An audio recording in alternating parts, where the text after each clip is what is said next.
Hi, I'm Joshua Weaver, Staff Liaison for the State Bar of Texas to Trail.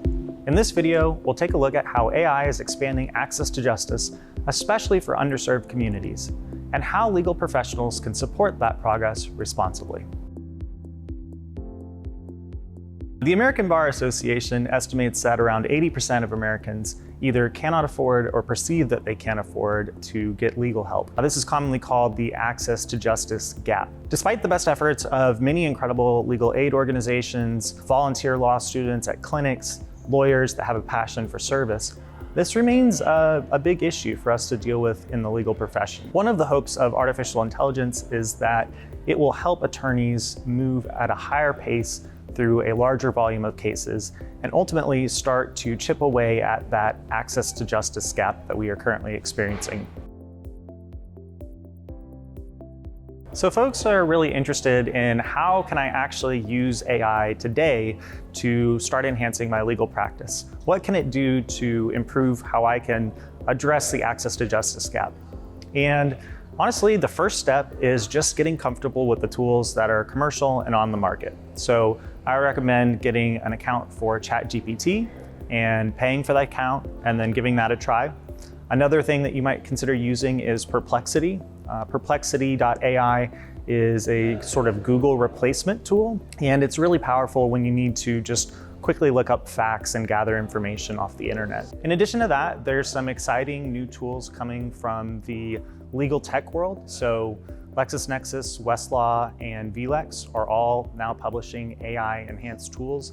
And if you have the budget for it, those might also be worth a look.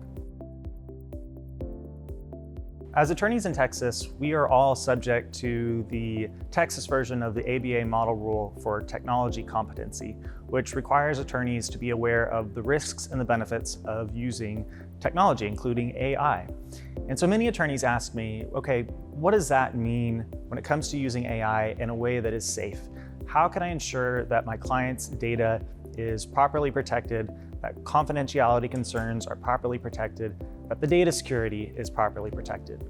Fortunately, today we have a pretty easy answer to these questions. So if you are going to one of the large reputable AI companies, such as OpenAI, Microsoft, Google, or Anthropic, you can actually have the company sign a letter that freezes the data privacy and security and data retention terms in place. And if there's any conflicts between the letter that they sign and any future updates, the letter will control. This gives you a lot of peace of mind that you can upload potentially sensitive data into the AI, and you know that there's not going to be a privacy or data security concern. If you work in legal aid and you're interested in implementing AI into your organization, I think the best way to think about this is to come up with discrete, repeatable tasks that need to be done on a weekly basis in the organization. And then think of using the AI like you're creating a mini job for that AI to do. So whether you're using ChatGPT or some other popular provider, what you want to do is carve out the process and the system for accomplishing that job, and then teach the AI the steps that are required to perform that job to a competent degree. It's also really important that as you implement, you don't become overly trusting of the AI. Fortunately, the AI is very helpful and it can produce great results, but you need to remember to have a human that stays in the loop and checks and verifies that the product that's coming from the AI is in line with your expectations for your work product.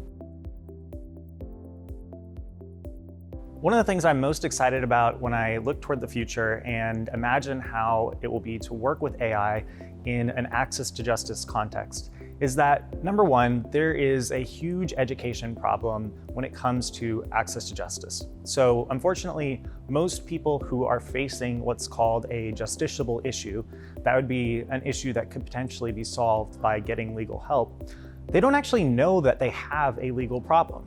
And so one of the ways that AI may benefit the access to justice problem is by just helping educate regular folks that, hey, this is a legal issue. This is something that an attorney could potentially solve for you. Another way that this will potentially help is that I believe in the future of work, we are going to be working directly alongside and heavily collaborating with artificial intelligence. And for somebody that has a huge docket, there are more people that need help than one person can possibly deal with. Having a second mind, having a second form of intelligence to augment how quickly and how efficiently you can work through that workload is a huge benefit to the folks who are needing help. That was a quick look at how AI is helping close the justice gap. Explore the resources within this section to learn more, see examples in action, and discover how you can apply these tools in your own practice. Again, my name is Joshua Weaver. Thank you.